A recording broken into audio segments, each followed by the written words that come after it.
Okay, so welcome to a very special episode of Retro Power. Under this cover is a BMW E30 M3, but it's not just any E30 M3. It's the E30 M3 enhanced and evolved by Redux, and the man standing opposite me is Mr. Redux himself, Simon Lord. So we're going to unveil this car in a minute, but the story does not start with this car. I think it's safe to say we're both extremely proud of this, but the story started somewhere else. It did, yeah. Thanks, Callum. Yeah, we can go back some time. My association with BMW goes back to my dad, really. He's always had BMW, starting with E24 C-Reg 635 CSI. I had one myself. Excellent choice. So that was, say, back in 1985. I was 11 years old. Remember kind of sneaking in the garage, pretending to drive it, as all kids do. And the association has stayed throughout my life. My dad has continuously had a succession of BMWs. My brother's had BMWs. He currently has a BMW. I've had BMWs. So there's a very strong sort of emotional attachment for me personally, and sort of within the family for all things BMW. We then fast forward to 2003, 2004. I'd had a number of E46s, so I'd had two E46 330 coupes and was just about to order an E46 M3. Yeah. Also, deeply regret not doing it, but there we go.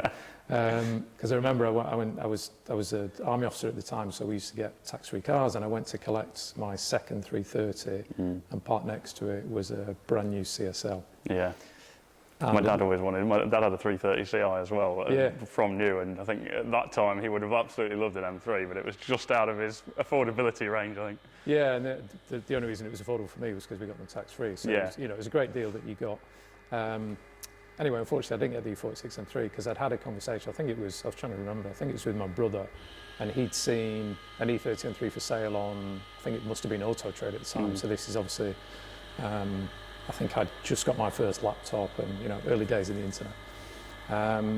So I was due to go back on some leave, went down with my dad to have a look at this E30 M3, which was Macau blue, silver leather, really nice spec, great condition, and bought it for £6,500. Back in the days when that was possible. Back in the day when that was possible, yeah. So that was 2004. Kept that car for a little while, and then left the military and then moved out to Southeast Asia, so sold it, made £1,000 on it, thinking I was like proper wheeler dealer. Yeah. Even though I'd bought a set of BBS CH alloys, so I'd probably already spent £1,000 all the usual stuff. So that was kind of my introduction to E30 M3s, owning one personally. Drove it all around Europe, loved it. And then we need to kind of fast forward on another 10 years. I was working overseas again, and just looking at values of E30 M3s, thinking, well, I'm going to be here. I was due to be there for like 5 years. I was working in Africa, and thought, well, I'll just buy another one. And then over the period of time I'm here, because I've got nothing to spend it on whilst I'm here, I will have some upgrades done to it. So obviously referencing what other people had done. So, better brakes, better suspension, maybe an engine refresh, etc., etc. So I just started creating this list in my own mind of, given the opportunity, what would be my perfect The dream spec. build. Yeah, exactly, yeah. What would be my perfect spec E30 M3? So that was the start of the process, really. Unfortunately, the country that I was in had a coup, so I had to exit stage left quite quickly with the guys that I was looking after. Found myself back in the UK, pondering what to do, and then bumped into a general that I used to work for in Northern Ireland. So he was like, what you up to, how's it going? So I just talked about this idea that I'd had, and he said, you should speak to this group called Heropreneurs. So Heropreneurs help service personnel from all services in terms of trying to start a business, if you've already started a business, mentoring, connections, etc., etc. So it turned out the chairman of that group, Peter, his next door neighbour, Martin, was the former director of marketing for BMW in the sort of late 80s, early 90s. So over the period of D33. Yeah. So he very kindly then introduced me to a number of well-known ex-BMW people, including Steve Soper, Paul Michaels from Hexagon Classics, Tom Purvis, the chairman of the RAC Club, who was ex-head of BMW UK and US, I think, Anyway, just some really nice guys who had association with BMW and were very interested in what I was talking about. Yeah. So that was that. In addition to that, I also met with Ben, who is the MD of Band Agency. So Band Agency, his father founded that, and they did all the BMW UK marketing shoots back in the day. So all those very sort of iconic photo magazine shoots, his dad. The ones that were on my bedroom wall. Exactly, yeah. So all of those, his dad did those in period as well. So again, there was a really nice connection from my perspective, because this is all about me sort of respectfully doffing my cap to BMW, what they achieved, particularly with this car, and therefore trying to associate or bring in other people that had similar relationships, however that came about with BMW. So the relationship with BAM was really good. So they did the logo for me, the Enhance Evolve, and that for me really sort of set in stone the connection between what I thought this car could be and then creating my own brand within that, if you like.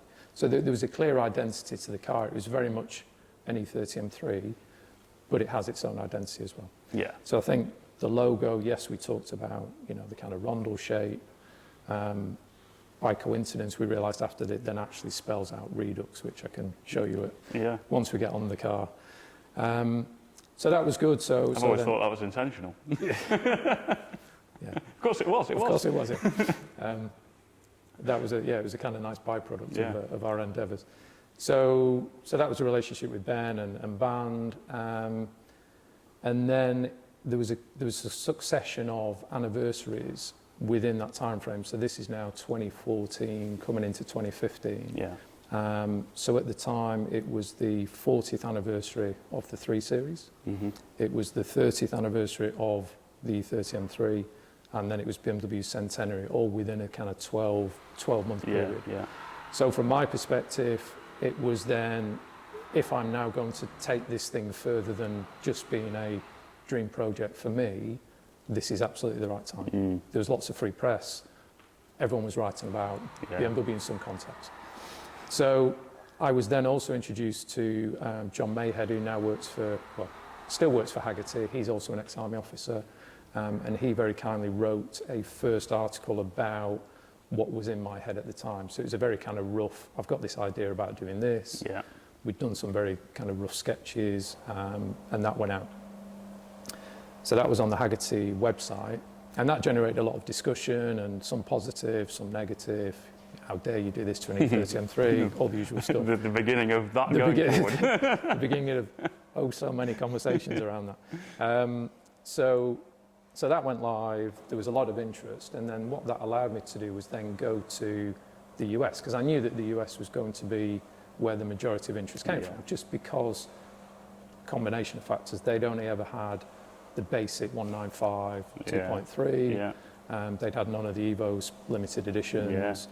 Of course, the familiarity that they've got with customization, hot rodding, all of that sort of heritage. Plus also the sheer volume of population helps. Exactly. It always amazes me actually on that subject that the E36 M3 in the States, to us, isn't really an M3 at all. It doesn't even have the right engine in it. But anyway, getting back to what you were saying. Yeah, because I met the guy who was involved with that process at the time, and his fight to get certain M cars into the US was challenging. And then also the BMW Car Club, which is the single largest membership for a car marque in the world. So I mean, again, there was lots of kind of, and I've had a very good relationship with them ever since, been very supportive. So that's been nice to have that support from such a passionate group of BMW enthusiasts. So there was quite an easy sort of segue from my dream car into that first article going out, into me then approaching, there was an article done on Road and Track about the 40th anniversary of the 3 Series. So this journalist had written about the 40th anniversary of the 3 Series. I went to him, said, I'm doing this, and he was like, fantastic. Can I write something about it? Of course you can. So that then was the sort of lead into interest from the US. Off the back of that, I then had a message from the sadly recently departed Eric Keller Yeah. from Enthusiast Auto Group, who tragically died in an accident a couple of months ago. And Eric was incredibly enthusiastic. I honestly didn't really know who he was. You know, I was kind of familiar with EAG, but didn't understand the context and the connections and the reputation that he had in the US. So for him to come forward and say, you know, how do we work together on this was fantastic, even though it took me a few months to realise why and who he was. So that was kind of EAG on board in a support partnership capacity from any interest from the US. So that was great. Petrolicious then followed up. There was a kind of quote in a Classic Driver article. So come, I think it was the September time of 2015, I then had quite a lot of interest from people that I'd spoken to, and you know, loads of tyre kickers and all the usual stuff that you deal with.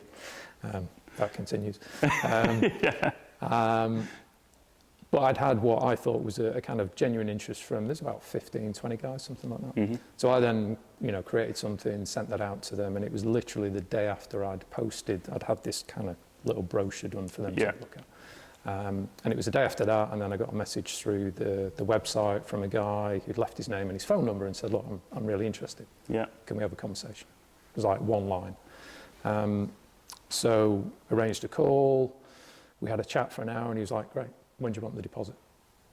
I was like, okay, yes, please. Suddenly this is real. And as you say, suddenly from this thing that I'd been sort of mulling over in my mind for, it must have been 12 months at least by this point, actually physically spending time on it as opposed to, wouldn't it be nice? All of a sudden it was very real. And then the other great thing was he then said, oh, I'll speak to Eric, get a donor from Eric. Oh, do you know each other? Oh yeah, we bought and sold cars off each other. Eric then sent me a message saying, he's a great guy, probably the best first customer you can ever have, which turned out to be absolutely true. So he then shared other cars that he's had built. He keeps a pretty low profile, but he shared other builds that I was familiar with, a lot of them BMW. So we were off and running. So that was the end of 2015. Eric then arranged a donor, which I think he already had in stock, which was, you know, similar conditions to the one that we'll talk about shortly, about $50,000. And that price hasn't really changed. I think that one was about the same. What you tend to see in the media is, of course, the outliers of, oh, this one was $250,000. Or, you know, It doesn't take many to be advertised at some insane price for people to assume they're all going for that. Exactly that, I mean, realistically, the big spike was between you owning yours and starting the first Redux build. Where they went from 5 to 50 within the space of actually a remarkably short amount of time, 10 years. Because I mean, the Sport Evo, I distinctly remember the Sport Evo in 2005 were £18,000. Because I remember thinking, like, that's ridiculous. You could have just gone and bought all of those, put them in a garage. Hindsight's a great thing. So all of a sudden it was very real. The donor car was on its way. I then flew over to California to meet client number one in the April of 2016. We'd just got the donor. I then flew shortly after that. And the original spec that we discussed was very much along the lines of this one. When we actually sat down and talked about it, he changed it to what you now see as number one, which was a much more track spec vehicle, totally different to this one. And there was a number of reasons for that, one of which was he has a property at a private member's racetrack. He doesn't race, he used to, he doesn't anymore. But what he wanted was something that was track safe. His wife has an illness, so he needs to take care of her. So he just wanted to remove any risk of anything happening to him whilst he was in the car. And he has the same with his other cars as well. So therefore, that's why number one has a full roll cage in it. But it's not FIA spec because, again, he's never going to be scrutineered. It's just a safety factor for him more than anything. But then he also wanted more power in line with where the DTM cars ended up, 91, 92. So, I mean, they were running 370, 380 horsepower naturally aspirated with a 9,500, 10,000 RPM red line, as qualified by Steve Soper when I met with him and had a chat. And I think I said to you, you know, he he was saying, yes, we were running that, but the reality was they were rebuilding the Yeah. engines every race. Yeah, you know. absolutely. The valve train at those revs and cam profiles just get such an absolute pasting. You just can't run that in a road car.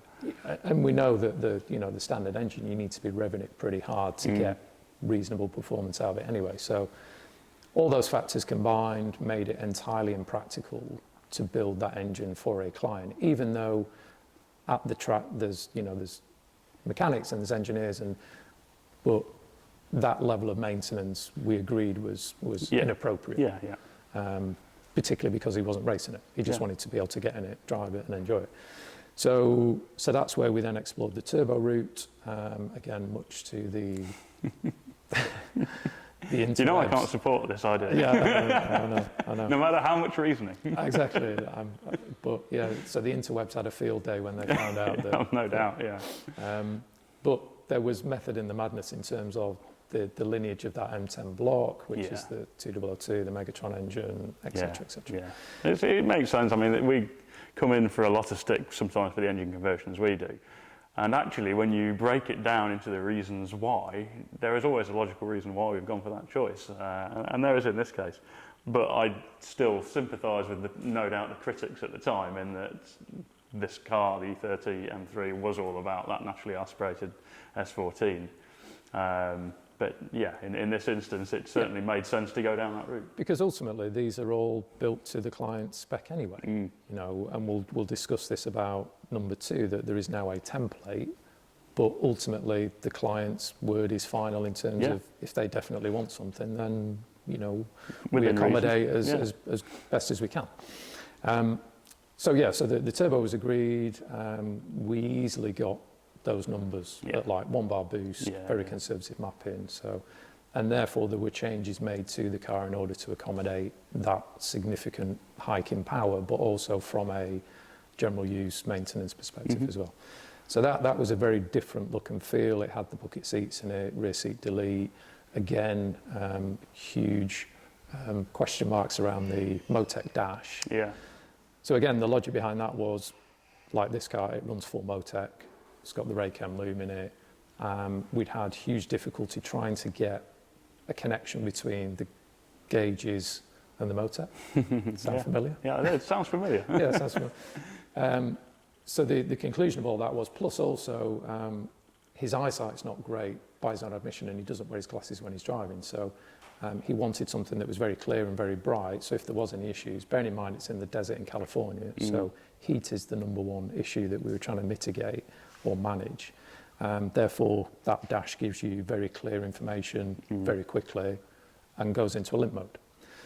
So again, all those factors combined, that was the decision on the dash. So from where we started to where we ended up, very happy with the end product of that. And it was quite a thing to drive because you had so much power on tap in what was still a relatively light car. Yeah. And then that very nicely led into number 2, because obviously that generated a lot of interest and press, and there was, again, lots of very positive, lots of question marks asked and raised about what was the build. And interestingly, it was the first client that then introduced me to you guys. Yeah. I honestly didn't know you existed. And he said, oh, by the way, have you seen these guys in the UK doing this escort for Gordon Murray? Yeah. So I was like, no, never seen it. He sent me a YouTube link. This was on like a Friday. So over the weekend, I then gorged on I think you'd done 10 or 11 episodes by that point. Listen to my nasal tones non-stop for several hours. Who's this guy waffling on about? But it really resonated with me because there were challenges with number 1, unquestionably. Some of the guys that started work on the car were not up to the required standard, and therefore I had to kind of jettison them pretty quickly. Yeah. And the guys that finished it did a great job, but from a long-term perspective of repeatability, I wasn't confident that they were in the right position. So this is me, I am Redux, I don't have huge investors behind me, so it was a case of growing the business organically with the right people, the right partners to do that. So when I saw that video that you guys had done, I thought they've absolutely got the attention to detail, they've clearly got the in-house capability. That was the other issue that I had with the first car. It was bouncing around between different people.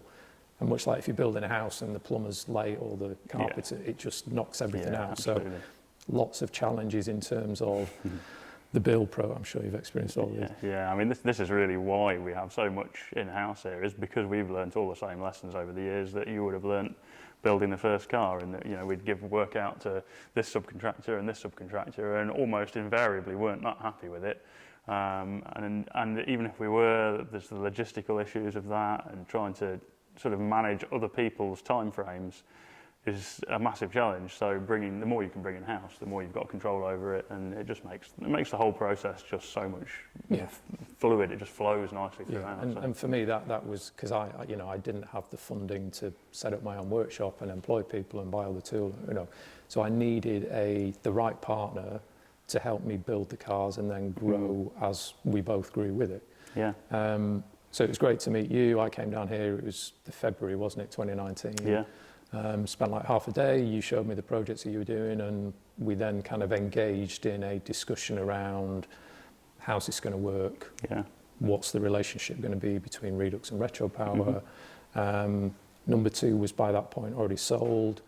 I was then working overseas again, expecting to be there for 6 months initially, giving myself that, I hope these guys don't put me through what I went through with the first car. I was going to summarise it just exactly that way. You were basically there thinking, are these guys who's going to give me a load of crap, hassle like I had the first time? And actually, we were just here thinking, can we build this thing? Yeah. So I guess that gave us the opportunity to then spend some time and get the appropriate paperwork in place so that we were both comfortable. There was no conflict of interest, and I was very happy with that process. And I think then we ended up with something that we were very clear between us what expectations were, and we had a very clear vision of how we create this car. Yeah, I think that's helped a lot from the very start, is that you and I are very aligned in our vision of how the car needs to be. So although we're both very particular about things, actually when we've had discussions throughout the process, we've pretty much agreed on the majority of things. There's been the odd little, you putting your foot down over things, but it's only been minor things, and I think that's one of the things that's made it turn out, as I think, as good as it is. So no, absolutely, and it was the same for me. I mean, bearing in mind that we were apart for most of this, because again, I had to keep generating funds to pay for certain things, of course. But that interaction that we had and the communication via WhatsApp, email, video calls, whatever we were doing, to me was seamless. I didn't feel that I needed to be physically here looking over your shoulder, because you guys are incredibly competent and has proven so with the end result. So I think that relationship for me worked really well. I think we've discussed this in a lot of detail, and I just think that worked seamlessly throughout the whole build. So that has then led us on to, well, what's the bigger picture? How do we move on from here? So that's great that we're already talking about what comes after. So I think we should probably see what's under this cover, shouldn't we? Yeah. Cool.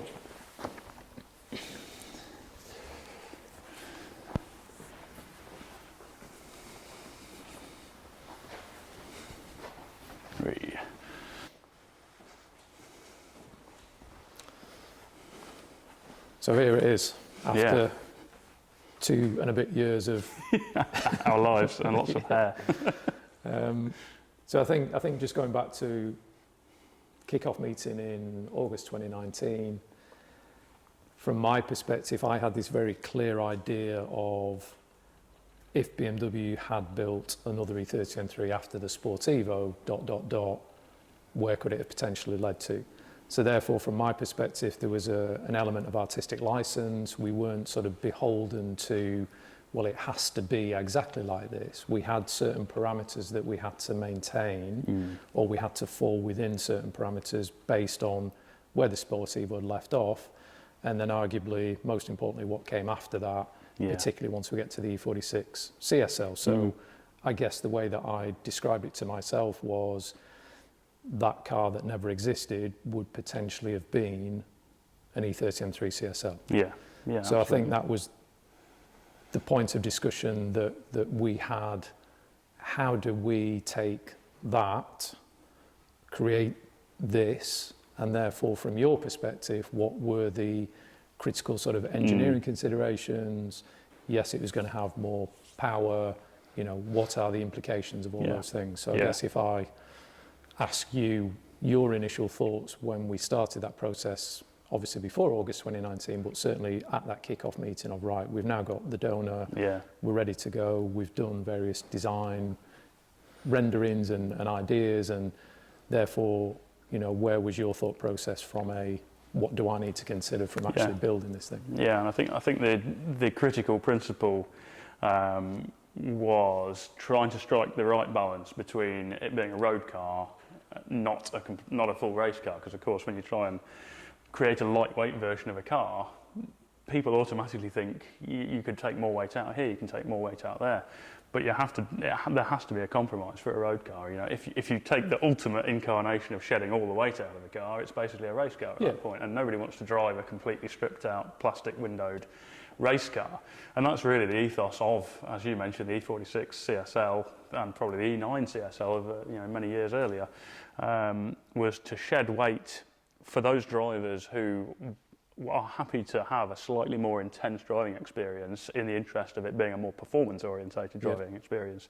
It's not about creating a racing car, and it's not about creating a luxury car. It's just taking the original and tightening everything up and making it more focused on the performance driving experience at some compromise in terms of refinement, but not an excessive level. Yeah, and I was just going to say at that point, I'd had very clear direction from the owner of this car that he did not want a track only, stripped out, you know, enjoyable on a track, but certainly not enjoyable going about your business driving on motorways or you still want to be able to just start it up on a cold morning and go to work in it or whatever it may be. Because as it turns out, he is actually a very competent racing driver, therefore he has race cars. So he didn't want something that was much more like number one spec, which was a very specific spec that we've already talked about. So absolutely a road car. It's sort of introducing some of those elements, but in the right quantities.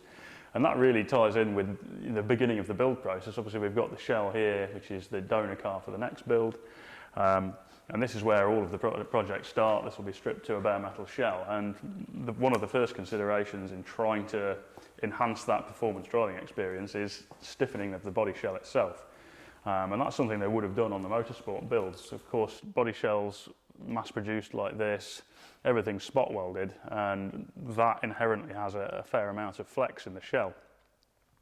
So one of the critical things we do on the shell is go around and seam braze basically every seam throughout the whole shell. And that's using brazing rods and a TIG torch, and that basically gives you welds that stiffen the shell considerably, but they're very resistant to cracking. So no matter how hard the shell's driven, you won't find cracks emanating from the ends of those welds. So that's kind of the fundamental thing, is introducing the stiffness to the body shell. And then we were looking at all of the components that make up the drivetrain, steering, suspension, brakes, and thinking about how we could improve those to give it that sharper driving experience, but without going overboard and making it essentially a full race car. Yeah, because that was the other element, was maintaining, and I think Henry Catchpole brought this out really well, maintaining the characteristics of an E30 M3 and not completely overshadowing them with all new modern technology that dialed that absolutely completely. And that was something that we discussed a lot at the time. Definitely, and it's important to remember, and we're very fortunate to be starting with a car that was an incredibly competent car to start with. They are an exceptionally good driver's car. So the fundamentals don't need completely going back to the drawing board. You know, we can build on what's there. And it was just a case of going through the motions of looking at all the different components and thinking, well, could that be mounted in a slightly tighter way? Could that be stiffened up slightly? So, you know, examples would be the rear beam. Now, straight away, that trailing arm setup, it's actually fundamentally a decent setup on the car. One of the problems you run into straight away is if you run a lower ride height, you run into massive camber change on the back, and you end up running a huge amount of negative camber. So having some adjustability in there was one of the considerations. So we tackled that by doing adjustable mounting points for the rear arm, so you can adjust the camber and toe on the back. And the other thing was the way that beam is mounted. It's mounted at the front with bushes onto the shell, and we've retained the standard mounting there just with polyurethane bushes instead of rubber. But the differential casing mounts the other part of the rear beam to the body, and it's a single rubber mounting originally. And it's mounted on one side of the diff casing, which means there can be quite a degree of torque up on that diff casing under load. So we wanted to introduce a second mounting, which they actually did on the E36, and every incarnation forward of that had that double mount. So we designed and machined billet diff casing, which introduces that second mount, and then introduced a corresponding mount on the shell.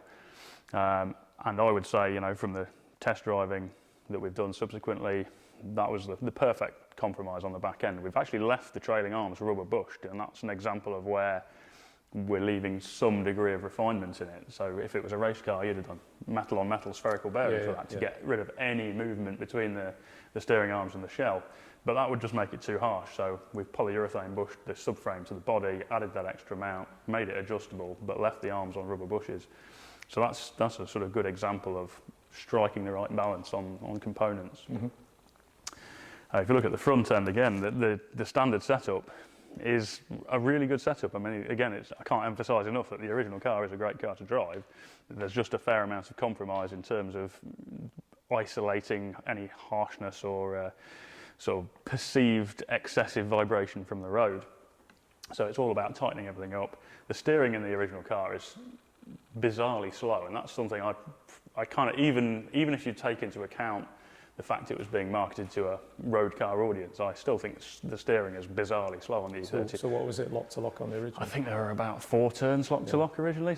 And I say this actually as an E30 owner myself. The steering speed is one of the biggest criticisms I have of the car standard. Now this has got a 2.7 turn lock-to-lock rack on it now, which makes an absolutely enormous difference to the way the car feels to drive. Because we said that straight away when we were doing the shakedown, the turn in just gave you so much confidence straight out the box. Yeah, it's just so pinpoint.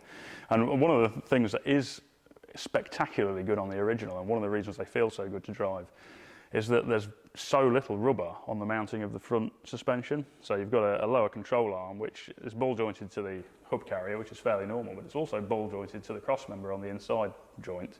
And the only rubber on it is on the rear mount, which is a very stiff rubber bush onto the chassis leg. So that setup fundamentally is just fantastic straight out the box. So there was no need to change that. We had that conversation, didn't we, when we had it jacked up and we were looking at the original design engineering, particularly on the suspension. Do you remember with the guys from Rob and Ed, and you said at the time, and they were talking in comparison to another German brand which has an engine more to the rear. And the challenge is to get that thing to work anywhere near as good as this was, you know, by virtue of 5 years of evolution. The fundamental design is you know, was absolutely spot on at the time, and BMW, this was really the pinnacle of BMW's design, in my opinion. So yeah, the lower control arm setup, no reason to change it. The things we have changed are, because the car again is running lower, and when I say lower, it's important to remember the context of ride height. So the gap under the car is probably broadly similar, perhaps slightly lower than the original, but obviously we're running a bigger diameter wheel. It's running 18, so the same as what the original DTM cars would have run. I was just going to say on that point, when you were talking about the rear wheels in particular, a lot of people have it in their mind how much negative camber the race cars had to run to tuck in, because they made no change. We'll talk about the different body changes, but particularly on the rear end, they didn't change the rear quarters. So you'll often see that rear lip, because it's got a flatter edge on it. The race cars literally had to tuck them in to get them under. And then on the front, they had virtually no steering. And that was an interesting job to tackle on this. But yeah, going back to the ride height, obviously as you increase the wheel diameter, you effectively raise the ride height. So although the car isn't massively low to the ground, which is a good thing, it's about similar to original, we've actually lowered the axle centre line versus the body by quite a considerable amount. And one of the things that does inherently is same as on the back end, it upsets the geometry.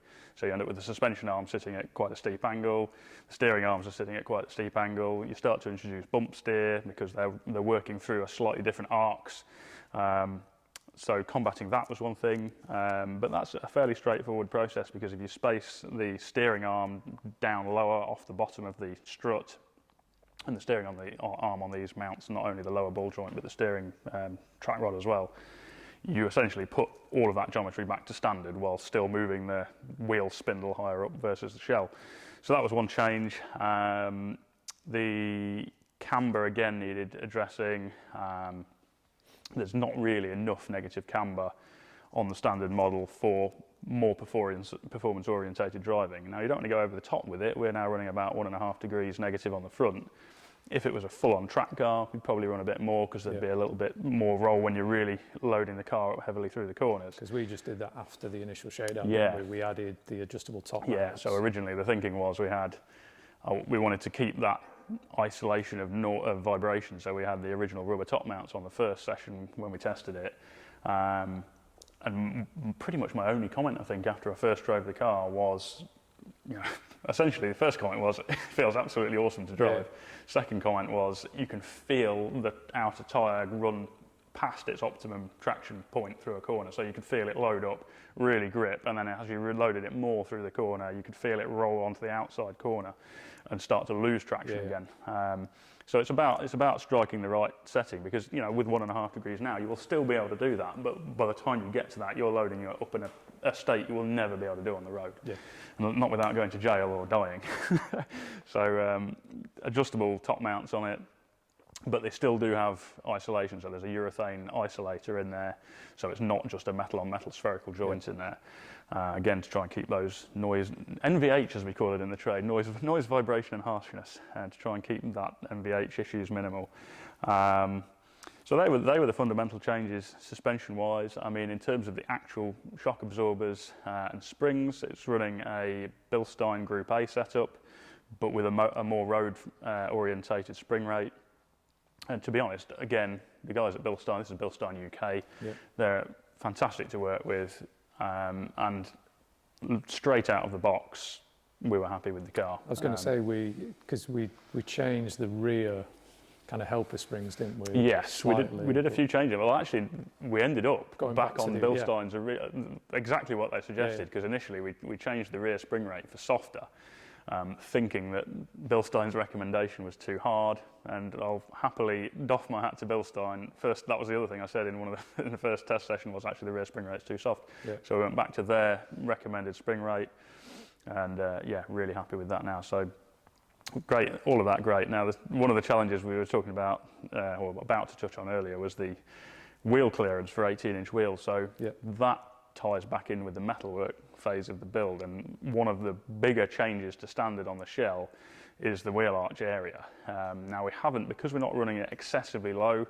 the DTM cars would have run substantially lower than this, and they had to actually tub the arches up to get any sort of suspension travel. Yeah, they kind of cut a section off the tower, didn't they, and then raised it. I remember thinking, it's good. It's a fair chunk, it's a fair chunk. So but they were running incredibly low to the ground. Again, this being a road car, we don't want or need to run it that low.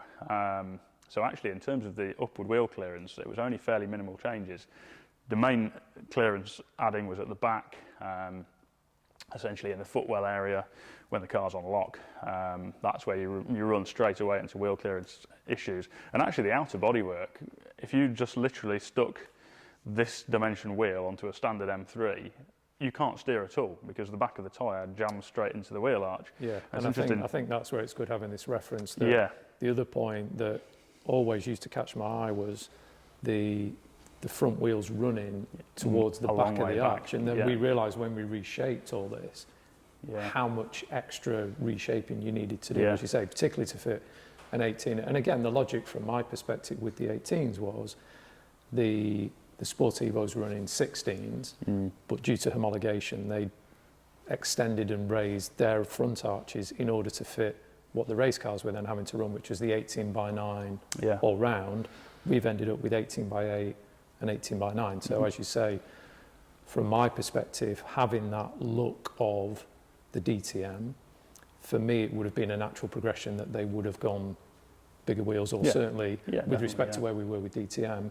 And then, as you say, accommodating that into what we had to play with it wasn't a significant engineering challenge, but certainly there were changes that need to be made, and then that particularly factored in, which we'll come on to when we reshape the body panels. It's interesting actually how you were sort of touching on then, on the standard car, it's not very obvious on this with the bumper off, but the wheel sits a long way back in the arch. And my initial thought on that was, oh, it's because of the caster change they did on the M3, but actually it's the opposite way, because they did an offset bush on the lower arm, which kicked the back of the lower arm out, which kicks the lower ball joint forward to give the car more caster. And yet the wheel still sits back in the arch. So it's almost like on the original car, they just made the arches wrong. Dare I stir up the BMW fans here? I was going to say, then we can get into the whole discussion about the shape of the rear arch, which we'll come on to. But the same thing, the fact that they kind of flattened that off, and therefore, the challenges of trying to fit. So the other thing, as part of that enlarging of the wheel well here, we made some fairly significant changes to the structure of the body under the wing in this sort of area under here. That's one of the known weak areas of the shell, is essentially the inner wing under here flexing up and down a fair amount. So we've done a lot of additional structure.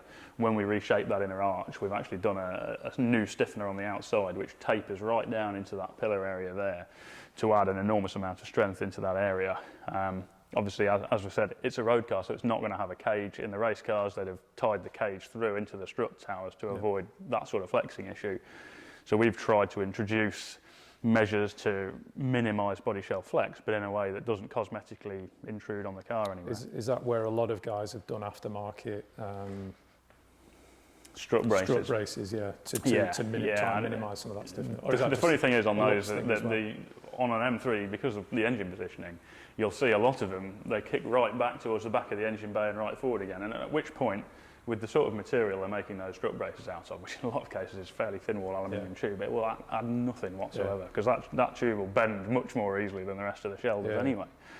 So, it looks fancy, but in reality, we haven't bothered with it on this, because to get any meaningful strength would be a straight bar between the two, and you just can't do that because the engine's in the way. But as you know yourself from having driven the car, you can see the evidence of all those effects coming together in how stiff the shell feels, because the pinpoint sort of steering accuracy is all the side effect of that. For me, when we first took it to Bicester for that shakedown, straight out of the box, straight out of the workshop, never been rolled anywhere. No. You went out, did a couple of sighting laps with Mr. David Rowe, Esquire, sat in the passenger seat, plugged in with his laptop. Everyone's favourite New Zealand guy. Oh no, it's the Aussie. He's Aussie, isn't he? Oh God, I'm going to get slated for that. Don't want to go down. Oh dear, it's almost like I did that intentionally. Not yet.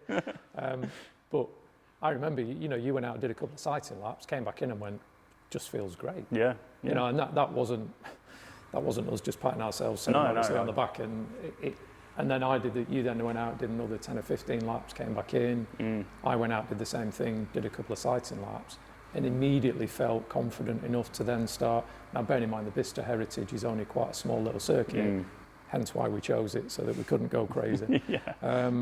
But it just felt probably great. For the best. I was going to say, probably, definitely. Yeah, it did, and you know how sceptical I am. That top right-hander where you go onto that, what is the longer straight where you get, I don't know, 50, 60 miles an hour out of it, but that turning, it just felt just great, and we said the controls all just felt brake feels great, the changes which you'll come on to about the gear shifter and all of those combined just.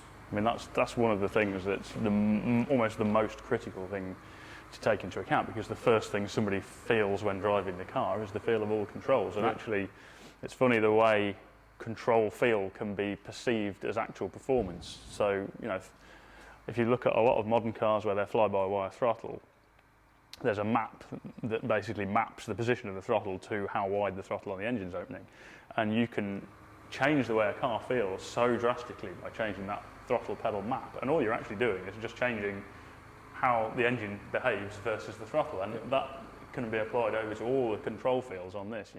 If you get the ratio of the throttle pedal to the actual throttle opening just right, and the weight of the pedal, and the same with the brakes, and taking any sort of slop or play out of everything. So on the pedal box on this, we've totally redesigned it, so it's all our own billet machine pedal arms. They're running on phosphor bronze bushes on machine pins. so that there's no play or movement in anything. It's just you don't think about those things, but you do subconsciously feel it. Yeah. You know, the extra weighting of the throttle pedal really helps, and then obviously the gear shift as well. For me, yes, that was quite a big significant change of yeah. kind of thinking back to when I had mine. But just talk through the changes that you made on the gears. Yeah, so it's the gearbox on the car is the original iconic dogleg Getrag gearbox. But yeah, one of the original things you notice when you drive an E30 M3 is that the shift itself, it's okay, but it just feels a little bit floppy and a little bit detached from what's going on. Yeah, because Henry mentioned that they just feel a bit vague. Yeah, and it's the shifter mechanism on these is mounted to the gearbox at one end with a rubber bush, and into the body on the other end with quite a substantial rubber bush. And then the stick itself has got a rubber joint in the middle of it, all to reduce vibration. Now, all of that is necessary, because if you got rid of all of that, I mean, yeah, you could spherical bearing it at both ends and put a solid stick on it, which would be what they would do in a race car. And then, of course, it's super vibratey, probably noisily vibrating on the spherical joint, so you need that isolation there. So what we did is change the bushes. The bush at the front is now a small polyurethane bush, so there's isolation there, but it's just a lot stiffer than the original rubber. Yeah. We changed the housing at the back to put a polyurethane bush into there, and then on the stick itself, we've basically injected polyurethane into the rubber joint on the stick, so it still has that isolated section, but it's just a lot more rigid than it was. And I think, again, straight out of the box, the results were as good as I hoped they'd be. Yeah, it just feels fantastic. Felt great, yeah. And there's certainly, you almost think there's that little intrusion in terms of NVH. You sort of think BMW should probably have done it like that to start with. But no, that was a really good result. This goes back to what would have happened if. Yeah, exactly, yeah, that's it. So yeah, that was the fundamental principles of just going through everything, and rather than trying to reinvent anything for no reason, because it's already good, is just evolving everything that next little step, just to give it more of a performance-orientated driving experience. The brakes, again, big upgrade. They're obviously with 18-inch wheels, you can get really carried away. So, so we've got what, 362 mil front discs on it, AP 6 pots. What are the rear discs? These are 315s with a 4. So we were saying that we may look at bringing that down one size on the rear, just because there was a little bit too much. Now we've got the bias on this. Yeah, so we've got is full forward now. Yeah, it is full to the front now. But I think probably whatever they do. So it's I think like a 304 or a 298, something like that. Yeah. For me would. Yeah. Particularly for road car, you just don't need that much. It's a great setup. This is still running the servo. We can do a more motorsport orientated setup, which would have non-servo and just a bias adjustable pedal box. But to be honest, for my preference, if it were my car, I would probably go with the servo, because because as we said, the feel on it, was great. Yeah. And then also, I mean, there is an option to go up to carbon ceramic. Yeah. But for me, we'll talk about the premium options later, but that's an obvious premium option to offer because people are so familiar with it now. On this car, as you say, with this brake setup, for 99% of people, you don't need that. It's really if you want to continue down that super lightweight. And they're a lovely option. I think there's probably, speaking to the manufacturer, about a 2 to 3 kilo weight saving per corner. So I mean, it's a significant. That's essentially the reason you'd go for that, is just to reduce the unsprung weight on the car. There's no need for any better brake performance. I mean, to be honest, what we've got is more than enough when you bear in mind the car's 1150 kilos or thereabouts. Yeah. And it's easy to forget. Not only have we dropped some weight out of this versus the original, but of course, if you look at more modern incarnations of BMW M Series cars or cars in general, they're just getting heavier and heavier and heavier, to the point where, yes, you now look at, I don't know, whatever the latest model is, and they have enormous brakes on there, but they need enormous brakes because quite often they're stopping a near enough 2-ton car. Yeah. Well, I think Ben mentioned that on the Goodwood review, was the current M4, M5 was 290 horsepower per ton. This is 260. Yeah. So as you say, for a 2-ton car needing 450 horsepower plus massive 380 plus discs. To sort of bring into context, perhaps people who haven't driven older cars like this, the horsepower per tonne number isn't even the full story, because if you have a car that's the same horsepower per tonne, but by being a lot lighter, there are so many other benefits to that lightweight. You know, just the way the car behaves, the fact you don't need excessively big brakes to stop it, and therefore you can shed even more weight out of it that way. So it's always better to have a car that achieves its power to weight by being light, than just by having huge amounts of power in a heavy car. Yeah, and again, that was something that we talked about quite a lot. For me, that was always the more, or the figure that I was much more interested in, as opposed to just max horsepower. Because again, as you say, it gives you a more realistic impression of how the car is going to feel. Yeah. You know, we've no idea what the top speed of this is. I don't think we ever will do. Certainly 0 to 60. Plenty. Yeah, and 0 to 60. Plenty enough. Ample. Well, I was going to say, when you saw it wound up to the rev limiter at Landau, it looked to be shifting pretty quickly. Yeah. And sounded phenomenal. Yeah. So again, from my perspective, it was never about big numbers. And I understand that journalists like to quote horsepower numbers and all the other figures, but for us, it was just about what is that first impression that you get behind the wheel. Does it feel good? Yeah. Does it give you that sort of big grin across your face through the combination of the control factor? You know, obviously we've got the carbon induction, which we'll talk about on here. But that to me is what these cars and guys who are doing other similar restoration modifications are all about. It's that emotional connection that you have from whatever experience you had as a teenager or as a kid. Either, you know, your next door neighbour had one, you watched them on TV, you went and watched the Touring Car Championships, whatever it was, to be able to recreate some of that emotional attachment, for me is the essence of what these cars are all about. Yeah, and I think you hit the nail on the head a minute ago with the grin factor thing. It's a car you get in, and within the first minute of driving it, you put your foot down, and it's just a joyful experience, and that's the thing that is lacking, I think, in a lot of modern cars. Although they are no doubt faster on paper and the numbers are much more impressive, there's very few new cars that I get in, even with the massive numbers, and don't want to get out of it. You know, yes, sure, you feel that first rush of performance, and it's like, oh yeah, that's fast, but then that kind of grows very thin after a few attempts. Whereas being able to, you know, from Bicester, I got in this thing and thought this is the first time it had ever been driven under its own power, bear in mind. And within probably 3 laps, I was starting to get almost carried away because it was just so much fun. Yeah. I suppose we better talk perhaps about some of the bodywork on the car next. Right, we'll move around to the rear. There's a lot of changes that we've made to the bodywork on this, and that really follows on from where I was talking about when the shell arrived, stripping it to bare metal. And then the next step in the process for this car was then starting to look at what changes we were going to make bodywork wise. So take a story from the beginning on that. For me, it always had to be full carbon, just because. Because carbon. Why would you not do full carbon? And I think people's expectations now is on these builds that all the bodywork is carbon. I would just point out at this stage that this client wanted to retain the sunroof, so metal roof and the door skins. Much to my distress when it came to putting the sunroof together, yes. Yeah. There are no more sunroofs. That is not an option. Sunroofs are banned. Sunroofs are banned. So everything else that you see on the car is now pre-preg carbon, and I'll just go into a little bit more of the details on that. I had been talking with another UK company. You had been approached during the Gordon Murray build by KS Composites, who were in Melton Mowbray.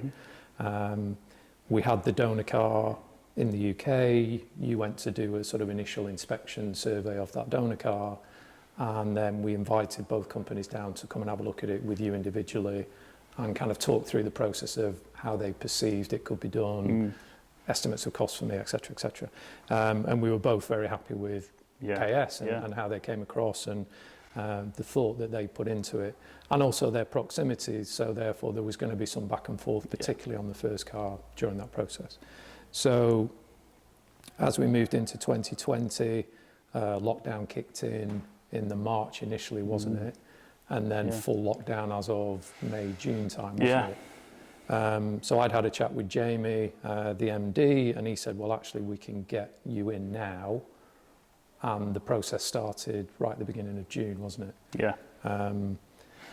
So we'd had a significant number of discussions around how we wanted to make the changes, in particular this section here, very much the start point. And then also in terms of the quality of the product, the end product. I'd just like to touch on the fact that this is OEM quality carbon. You know, this is the BPS system that KS use. As an example, they've recently done the Hennessy Venom V5, which is OEM spec. So that's the tub, all the carbon body panels on that. This is exactly the same process. So no doubt some people will say, oh, you can get carbon from company XYZ. I can assure you that it is not anywhere near the same quality as this. I mean, to put that sort of into context, we almost have a running joke here where if you buy aftermarket body kits or body panels in fiberglass or carbon, that you pretty much just guarantee there'll be a terrible fit, and you end up putting in literally hundreds of hours of work to try and make those panels half decent. And of course, particularly if you want any bare weave, which on this car, the underside of the gurney flap, the underside of the boot lid, underside of the bonnet, and the splitter are all visible weave. You can't realistically do prep work on those areas. So if they're not perfect straight out the moulds, you might as well throw the part away, because obviously you can't fill it or make it good, because then you can see that filler. And I was going to say that if somebody at some point did want a full bare weave car, we can do that because of that point, that the quality is that good, as you will see when we show you the bonnet and the boot lid, that can be on all exposed surfaces. So you can only do that, with the quality of what KS produce and other manufacturers of a similar quality level. So for me, that was my input, is that it had to be that level of quality. It had to be OEM spec quality. It had to be the fit and finish that we're looking for. And then, you know, you'll talk about panel gaps and all the other aspects of it. But that was my non-negotiable, and KS absolutely fitted the bill. Yeah. It's just going back to the sort of reasoning perhaps on carbon fibre. I mean, obviously there is the fact that it's just cool to have carbon fibre, but there is a massive weight saving, and it's also worth bearing in mind that the carbon fibre panels are actually stiffer than the steel, particularly because of the bonded joints on there. You've effectively created a continuously welded panel in place of where there would be spot welds on the original body panels. So it adds a considerable amount of stiffness to the shell itself. On this car, the whole quarters are carbon fibre, and the original quarters are removed completely at their original mating seams onto the inner structure, and the new panels bonded to those mating flanges. So it's not that it's just a small arch extension, it is the entire panel, and that then becomes a structural part of the body shell. So that contributes to the work we've already done metalwork-wise on the shell. It all goes together to give you a ridiculously stiff body shell, but also one that's massively lighter than the original. I think there's the entirety of all the panels that we've done in carbon fibre. What was the weight of that? 42 kilos. So 42 kilos, and that's the full quarter, all the way, you know, the entire thing. The bumper, the boot lid, the spoiler, the gurney flap, the whole of the rear roof extension, the front wings, the bonnet, the front bumper, the side skirts, and the splitter and the under tray. I don't think I've missed anything there. And the mirrors. And the mirrors. So we're talking 42 kilos for all of that. So I think it's 17 parts in total, and when you're just lifting the panels, it's just unbelievable. Well, we just lifted the original. Bearing in mind that's plastic. Yeah. And also the significant weight factor of that is actually the rear spoiler. Yeah. So and we'll come on to the design of this rear spoiler in comparison, and you can see there's quite a change there for reasons that we will explain. Yeah.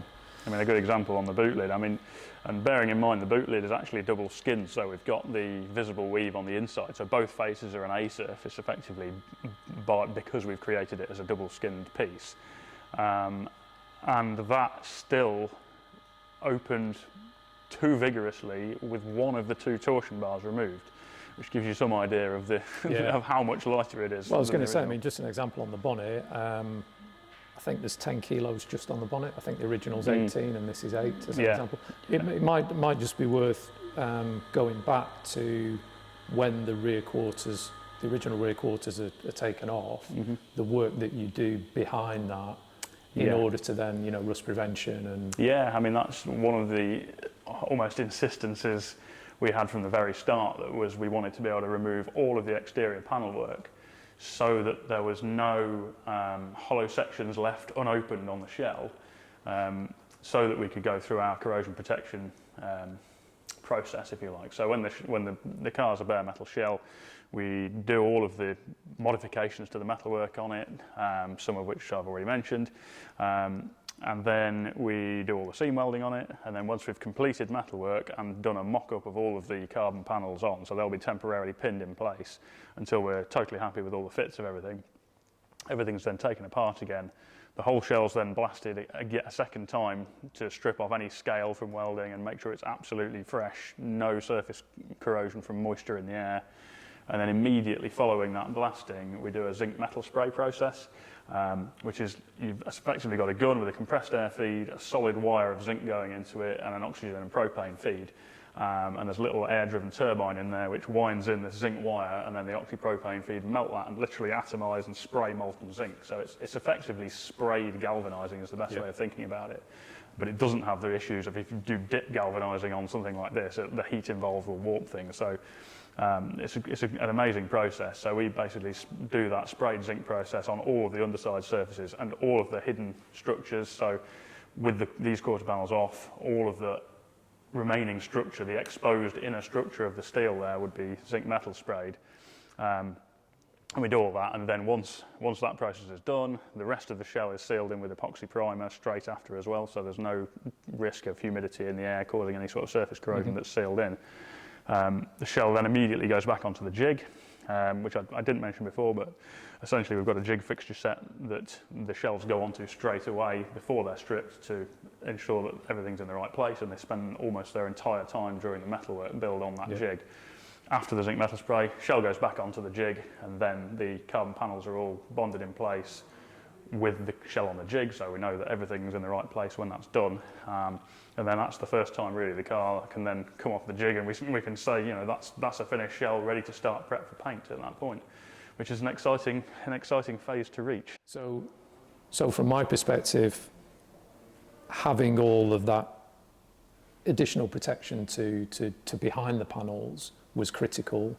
Then from a design perspective, for me, the start point with the car was always going to be the back end. So a number of different reasons for that. For those of you who are not entirely familiar with an E30 M3, this piece here, the rear window surround, was created by the motorsport team to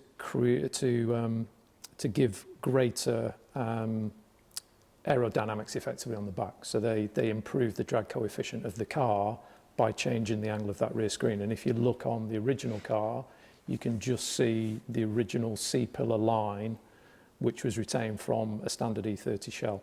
So this piece is then welded on top, or in our case, bonded on top of the original rear screen. And that then leads into this section here, which creates this significantly different boot lid. So on a standard E30, the boot lid sits flush with the top of the rear quarters. And you can see again on the original car that fundamentally different shape that was because race car. And the more that you look at it, you think, yeah, it just never looks right. And for me, it was this kind of continual conversation that I'd had with myself. And then when I started to kind of play around with, well, what improvements could be made to make this rear end look just better, less race car, less kind of thrown together. And I get it, for the race cars it made no difference. It was an entirely functional part. I think there was FIA regulations in terms of the height of the boot lid, various other things that forced them into that design that they created. So all of that taken into consideration, that's fine. From my perspective, and then the discussions I had with you, what I was interested in was this kind of panel gap here, which then comes round and then fits nicely into the sort of swage line of the box flared arch, which on the original you just don't get. So once we'd had a discussion around this, created this nicer feature on the boot lid, and then also when you look at it looking down the rear quarter, we've actually then sprayed out the boot lid, because again on the original it just comes straight down. So yeah, basically as a side effect of creating this line then has to match the quarter, and then the process really starting with wanting to improve the way the boot lid looked, we then start to look at all other areas of the car and almost notice similar things throughout the rest of the car.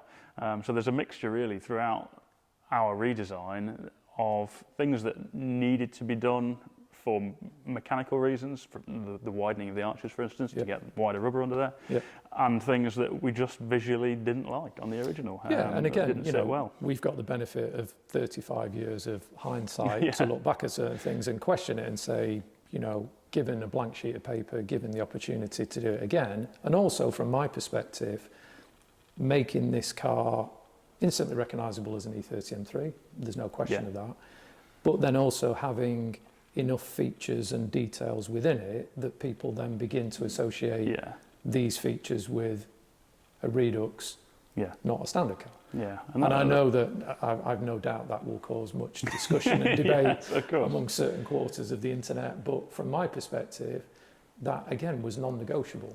There was no point in me just creating moulds of the original parts, as nice as they may have been, and then putting them on the car and going, ta-da, there's my car. Yeah.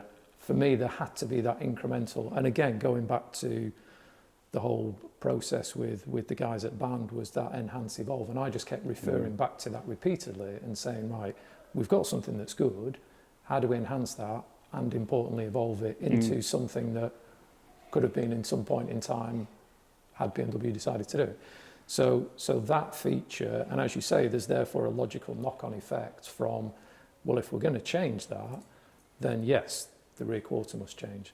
Therefore, the rear bumper must change. Therefore, the rear spoiler must change, because the thing that we talked about repeatedly was proportions, wasn't it? Yeah. And again, if you talk about then from your perspective, you shorten the bumper a little bit. Yeah. You just notice more and more little things the more you look. I mean, things like obviously this is a massive change on the boot lid in the quarter, but then also if you look at the original, the boot lid seems to hang way too far back over the lights here, and there's a gap you can literally get your hand up behind it. So well, why would that be like that? There's no reason for that. It'll look cleaner. So we brought the back face of the boot lid in. Again, it's not just cosmetic, but also if you look at the original boot release, there's a huge casting under there which sticks right out with the button on, which doesn't look overly pleasant. And then the bumpers were a big thing as well. There's normally a sort of square or rectangular, if you like, recess that sits all the way around the bumper, which I think on some of them has like a coloured inlay, red on the Sport Evo, is it? And it's black on a lot of them. I'm not sure if it's proportional to what colour the car's in actually. But so they had it with on the black Sport Evo it had the red sticker, the red Sport Evo had the black sticker, and then some others, you can buy that tape and other people put them in now. But then if you look at the side of the car, there's this quite unmistakable swage line down the side of the car, which then doesn't continue into the bumper, which was just something we thought just seemed a bit odd. So it's introducing the same swage that runs down the side of the car into the bumper. The whole bumper's been tucked in by a fair amount. I can't remember exactly, but I think about 15 to 20 mil. We pulled the bumper in because when you look at the side profile of the car, on the back here, it just seemed to jut out a little bit unpleasantly. And then also that lower skirt as well, we tweaked that as well. This is a different angle under here, that's a different angle. I think this is actually a steeper out angle on the original one. And one of the reasons we've angled that lower is actually to add more depth to the bumper, but without making this dimension here look disproportionately big. So by just changing the angle of it, you automatically take that line lower, and that flows into the sill as well, which is substantially deeper than the original. And that just ties in really well with the look of the wheels. That was really the keystone to the skirt design. You probably remember when we were... it was actually, but if you remember on the skirt, by flattening this face at the front, that was actually quite a significant perception of depth change, because the original has a radius on it. So I think we ended up taking it back up slightly. We had it deeper, and then we took it back up. So I think overall it was probably only about 10 mil. Yeah, I think the underside face of it's actually the same as the original. It's just that because the original radius is right round, it doesn't look deep. So yeah, I'm probably describing that wrongly, but certainly visually they look a lot deeper as they are. That's right, yeah. And then for me, it was interesting. I'd been away for a few months, and then I came back in the September, wasn't it? So they'd started in the June. I came back in the September, and the car was profile all the way around, and I walked into the workshop where they'd been doing the hand shaping, and immediately said the rear spoiler was too short. Yeah. And you can see it quite clearly when you look at the original. So what we did, I'd already got a new Sport Evo rear spoiler, hadn't I? Do you remember with the I know where this is going, yeah. Yeah. So obviously it was the same height as the car over there, and I walked in and said it just proportionally again, it just looks too short. And therefore we kind of walked over it. We had an initial discussion, and I said, right, well, if we're going to raise it slightly at the front and rear, and we just kind of put a plinth under it, didn't we? But then if you look at the angle, this front angle, so that would normally come sort of down here, as you can see on the original car. And then there was it wasn't Danny or Pete, was it? It was some other guy at KS, and he came in and said, so you want it kind of here, and just drew a line on the Sport Evo bumper. And then we were chatting away, weren't we? We kind of got away to chat, and then we came back and he cut it off, and we were like, well, you crack on. That's the angle. And as it turned out, he was absolutely spot on, because otherwise, if we'd have raised it and had that continuing along the same extension, it would have come way down here and then looked again proportionally or wrong. So it's almost taking this dimension that would have got longer with the raising and re-angling this, so this length actually is more in check with how it was originally, and it just brings the proportions back into line again. You know, I was just checking before, you know, what is that gap here? And it is pretty much exactly the same as where the original, by coincidence. So for me, that, and again, we're only talking, what was it, 15, 20 mils? So it wasn't a lot, but it just gives you, particularly when you look at it from this kind of rear three-quarter angle, it just, for me, ties in that whole back end now with everything else that we've done. And again, I've no doubt some people will question it and say that's not how it should be. But again, there is no definitive answer as to how it should be. From our perspective, having spent a lot of time debating, discussing the amount of back and forth. I mean, and then we'll move on to these angles. But it's very difficult to portray how many conversations we had about all these features and the changes that we made, and you know, even down to changes of 2 or 3 degrees. I mean, that's the level we're into for an extended period of time. To get something that, and it's been very interesting for both of us, I think, particularly when we're doing the shoot at Goodwood.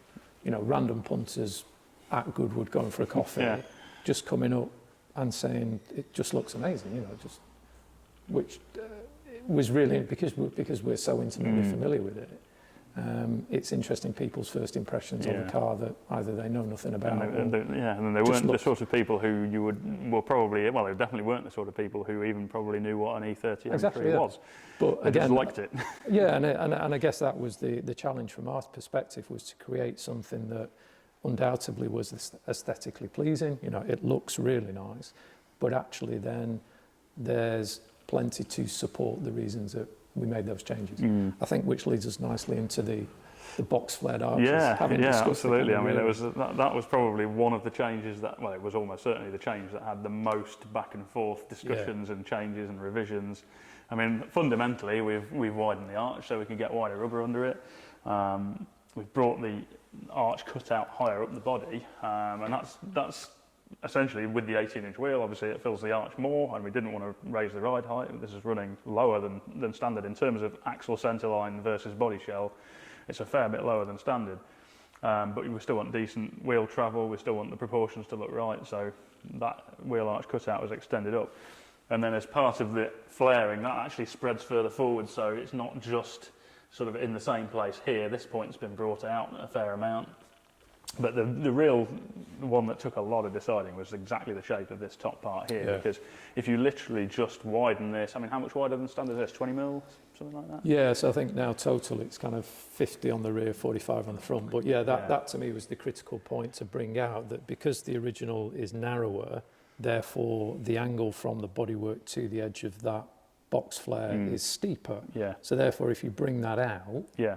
you then have to change that angle. Yeah, essentially it looks wrong. If you extend this out at the original angle, this line here starts to drop down so much. The wider it comes here versus the ends, the more this line has to curve down when you look at it straight from the side. Yeah. And it just starts to look weird, like that whole flange on that flare on the side has melted downwards and just sagged down. Do you remember how many times we were getting Pete and Danny to do videos of it and kind of pan along it, and then like no, that's we not want, we want it from like this angle, and Yeah. because again it's, and I'd just like to kind of reiterate on the original car, the top of this is quite significantly different. It's about 1.25 inches lower and actually almost flattens off. Yeah. So again, the perception is that the spacing around the wheel is significantly different by virtue of the fact that, again, going back to when the race cars in particular were running the same size wheels, how much they had to tuck them in to get under that flat edge on top of the arch. So by continuing the curve, and then again, if you look at the difference in the gap, this gap, again, with the original, all of those features combined took, as we're describing, a considerable amount of time and effort to get to look correct. I think one of the eureka moment really on the rear arch was this line here, which is not actually in the standard position. So we kept playing with this angle here, up and down, and no, that's too low, it starts to sag this down too much. Then you bring it up too high and you can't see enough of the flare when you look from the side. It just looks too squared off and too boxy, and the eventual solution was we went back to a line we'd already decided looked good for this, and then revised this inner flare line to actually curve slightly up the body. So this line actually curves up slightly in the middle. That made a huge difference. And that was the final, like, yes, that's got it. We had, as you say, we had so many discussions around that. That was the thing that just, it was, as you say, like a eureka moment. It's like, right, that. And again, this is interesting that when we started to share a couple of photos of it parked next to the Red Evo 2 at Landau, and the amount of people who said, it just looks right. I don't know what it is. Yes, it's got bigger wheels. Yeah, the rear spoiler looks a bit taller, but there's something about the rear end that now just looks right when you park it directly next to a standard E30 M3. And I guess that for us was, again, that big tick in the box of, right, we've got something right here. But again, that was realistically a 7-month process, wasn't it? From start to finish, to actually receiving the finished parts for you to be able to bond on, that was a significant proportion of that first build. And I'm like you, I'm delighted with the outcome, and this is now the template that we work to going forward. I mean, that was the thing, that given that you were taking moulds from that design, that all the future cars, realistically, without spending a fortune on another set of moulds, were going to be like that. So that was probably the most critical thing to get right in the entire build. And I think it's perhaps worth just sort of expanding on that process. So we gave the original car in pretty much that condition to KS. We'd gone through numerous iterations of design features that we wanted to focus on.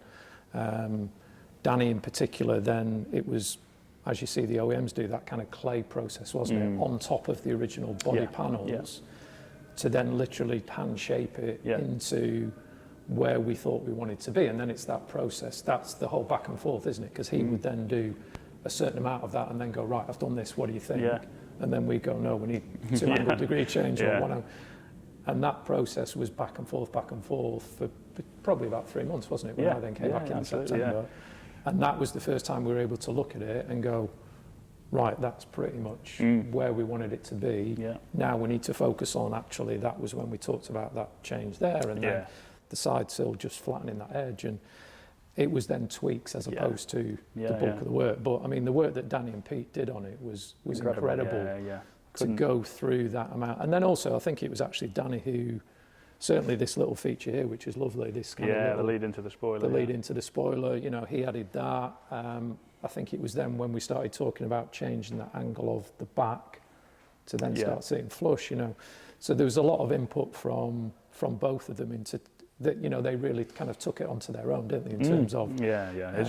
It's rare to find somebody where you can just verbally describe some changes to a physical shape and they can go away and sculpt that shape and it be within 10% of where you want it to be. You know, absolutely. It's an amazing ability. I mean, I was frankly amazed when I came back after 3 months and saw it, how close. I mean, yes, obviously we'd been doing WhatsApp messaging and videos daily throughout the whole process, but to physically see it and yeah, all those changes come to life was an incredible experience. It's nerve-wracking right to the point. Essentially, you see it painted and with its final wheels on, the final stance, and see it all come together. It's obviously an amazing feeling of all that work, but also a nerve-wracking one in case you left wondering if you could have changed that, or maybe we should have done that a little bit different. Maybe we should have done that a little bit different. And actually, I certainly, for one, don't have that thought about any of the exterior shape on it. No, and again, the reality is that is worth expressing that it's then very much down to the client on final looks. You know, so if they wanted, certainly they can't change any of the body panels, but they can change the appearance in terms of, you know, how it sits in and a number of other things. Having gloss side skirts on it? Having gloss side skirts on it. I would just like to point out at this stage that the Sport Evos, I'm still not sure, I've not really done enough digging on it yet, but why they came out of the factory with a satin lacquer on it. But actually, I've got a theory on it. I reckon that BMW weren't very happy with the waviness of the original plastic skirts, and because it was quite an expensive car, they hid it by putting matte lacquer on it. Well, that's my thoughts. Yeah, because if you look at how wavy the originals are, they're crazy wavy. But actually, you did admit at some point recently that having that... It does it. That's good. Great. It visually slims the car a little bit because of the change of material, Because we'll come on to the paint, but because the finish is so good, I mean, you can see the reflection. I sent it to a mate of mine and he was like, why have you not sort of tidied up the you know, there's some marks on the bottom, and it was just the reflection off the floor that he was in. So, yeah, for me, that kind of satin lacquer just does give it a nice little break from the metallic finish, and then also begins to tie in with obviously the satin finish on the gurney and the splitter, etc., etc. We should probably talk about the mirrors, which was something that we were looking at a different design originally. We'd gone through that process of having a mould made much more like the Schnitzer mirror, which I still think is a lovely design, but it was a bit played out for me, and therefore I was looking for something that was unique. Nobody had ever done it, and I kept looking at these mirrors, which were on Steve Soper's Bastos liveried 24-hour Spa winning car, 92, 93. And for me, even though they're a race mirror, you can actually see out of them, which is somewhat miraculous. Yeah, because most of the other race mirrors. Yeah, the earlier DTM ones are like a tiny little ear with almost no glass area. And then, of course, the standard car has got those huge mirrors, which, again, with all the other work that we've done, just look ridiculous. So for me, these were proportionally the perfect shape. And then there was a nice story with your mate. Aaron at Amspeed, who basically borrowed a set of genuine ones from a customer of his with a DTM car, so we could take the moulds off an original set of mirrors, and then KS Composites took over and made us this carbon set. The only sort of further detail to that was that for a long while I was adamant we needed to get the base plates to mount them, and then I realised that because there were carbon or fiberglass doors on the DTM car, they didn't actually have a base plate because the base plate was moulded into the door itself. Yeah, it's like a complete section, wasn't it? Yeah. So, and then also they had the air ducts on it. So that's right, yeah. That was, so they'd have an air duct where the tweeter is on the road car. So actually, we ended up machining our own little machined aluminium plinths to sit them on. But yeah, it worked out. It worked out really well because it's almost the predecessor, I suppose, to the E36 M3 mirror. But if you actually look at an E36 M3 mirror, they're massive. They're obviously used as a sort of almost slightly cliched tuning mod on a lot of later cars. But actually, the design itself is a gorgeous design. But literally, the scale of the E36 one on one of these looks massive. Because we were looking at there are a couple of people who put them on and say proportionally they just look all wrong. So I think they were again a really nice sort of touch, and delighted how they came out. and proportionally, again, I'm using that same word over and over, but it was such a recurring theme that we talk through daily about the proportions, the way that they came out. So delighted with those. But we've talked a lot about carbon fibre, and we've mentioned the fact that there's exposed weave on the car. Perhaps we should pop the bonnet and I have a think look that at might be a good idea. Let's do that.